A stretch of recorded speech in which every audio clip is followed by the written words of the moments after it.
ഒരുപാട് അനുഭവങ്ങളുണ്ട്. ഏതെങ്കിലും ഒന്ന് പറയൂ, എപ്പോഴും ഓർക്കാൻ ആഗ്രഹിക്കുന്ന ഏതെങ്കിലും ഓർമ്മ? അതൊരു ദിവസം ലേറ്റ് ആയിട്ട് ഞങ്ങൾ ഗുരുവായൂരെത്തി രാത്രിയില്. അപ്പൊ ഹസ്ബൻഡിന് പാൽപ്പായസം ഭയങ്കര ഇഷ്ടമാണ്.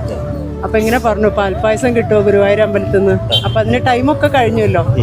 അപ്പൊ ഇങ്ങനെ നടയിൽ നിൽക്കുമ്പോ അവിടെ കൗണ്ടറിൽ ഇരിക്കുന്ന ഒരു പയ്യനെ പോലുള്ള ഒരാള് വന്നിട്ട് ചോദിച്ചു, പായസത്തിന് ചോദിച്ചിരുന്നോന്ന് ചോദിച്ചു. അപ്പൊ ഞാൻ പറഞ്ഞു, ആ പായസം കിട്ടുമോന്ന് ചോദിച്ചു. ഇല്ല, ടൈം കഴിഞ്ഞു എന്ന് പറഞ്ഞു. പിന്നെ പറഞ്ഞു, എന്റെ കൂടെ വരികയാണെങ്കിൽ തരാന്ന് പറഞ്ഞു. അപ്പോഴൊക്കെ ഞാൻ വിചാരിച്ച കളിയാക്കാണെന്നാണ്.